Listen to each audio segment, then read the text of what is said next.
आवाज़ ताड़ी बजायो तो मैं सुन क्या असाजी सुनी सिंध जो सुनो हीरो अब्बास गुल ज़हीर ताड़ी दोस्तों। अस्सलाम वालेकुम या अली मदद हक मौजूद मुर्शिद समन सरकार की नगरी में परे खां जेके कई आया हो पूरी सिंध जा आबादीअड़ा इन मुर्शिद की नगरी में ईंदा आहिनि।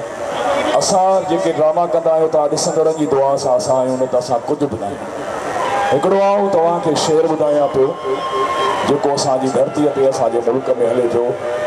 उन ते शहरनि मिज़ाज बदिलाया खंजर विकामजी विया गुल न कंहिं ख़रीदिया पत्थर विकामजी विया न कुझु पंहिंजनि जो न कुझु परावनि जो कुझु हेल विकामजी विया कुझु पर विकामजी विया। असांजा ड्रामा त काफ़ी सारा हूंदा आहिनि पर सिर्फ़ु हिन वक़्तु असां समन सरकार ते इन करे कई ईंदा आहियूं तव्हांजी मोहबत वठी ईंदी आहे हिते ऐं मुर्शिद जी हिकिड़ी सलामी ॾियणु ईंदा आहियूं। त असांजे पूरे प्रोग्राम जे लाइ सिंध पाकिस्तान जा वॾा अदाकार पंहिंजे शो में आहिनि। ॿई हथ मथे करे भरपूर ताड़ी वॼायो पूरनि अदाकारनि जा। मुंहिंजो ड्रामो हुयो पंहिंजा परावा जंहिंमें मां जबल हुयुसि। ड्रामो पंहिंजा परावा पसंदि हुयो त ताड़ी वॼायो त मां तव्हांखे डायलॉग ॿुधायां। शेर खान उतां हलियो ऐं असांजे खानदान खे मुसीबतुनि मां कढण जे लाइ पर अॼु हिकु औरत जे करे कंठ लाड़ियूं बीठो आहे। मुंहिंजो शेर खान हेॾो सारो मुड़ुस माण्हू पाव पसरनि जी मुठ ते विकामी वई। तूं जेकॾहिं वञणु चाहीं थो त भले वतन वञ पर मां कोन हलंदुसि छो त वली दाद जे घर में मुंहिंजा वार पूरियल आहिनि। जेसीं ताईं मां पंहिंजी नासा पंहिंजे खानदान पंहिंजे कबीले खे वतन वापसि वठी कोन वरंदुसि ओसी ताईं हिन धरती तां हिन ॻोठ मां आउं कोन ईंदुसि छो त आउं पहाड़नि जो पुट जबल। ॿियो ड्रामो हुयो मुंहिंजो मल्हार मस्तानी में हुयुसि।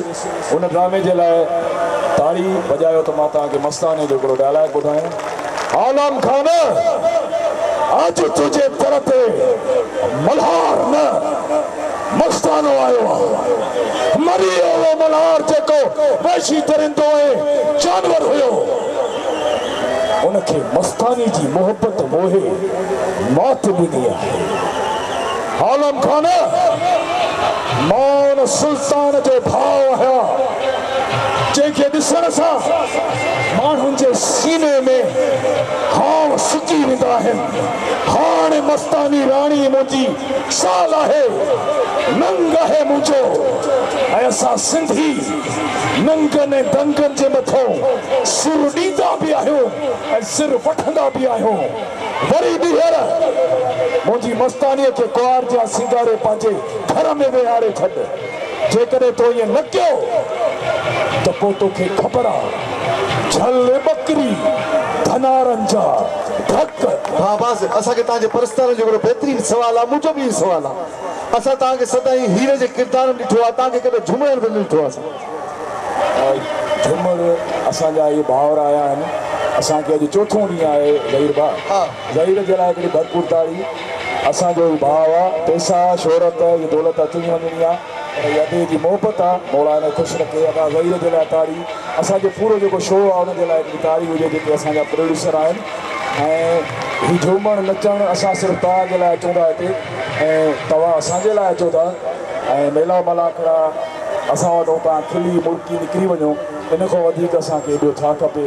इहा हिकिड़ी मां इबादत सम्झां थो ऐं धूमबो नचबो ऐं पंहिंजूं तकलीफ़ूं पंहिंजी जाइ ते पर इहे महबूब माण्हू आया आहिनि हिननि जे लाइ मज़ो वठिबो। महिरबानी भाउ।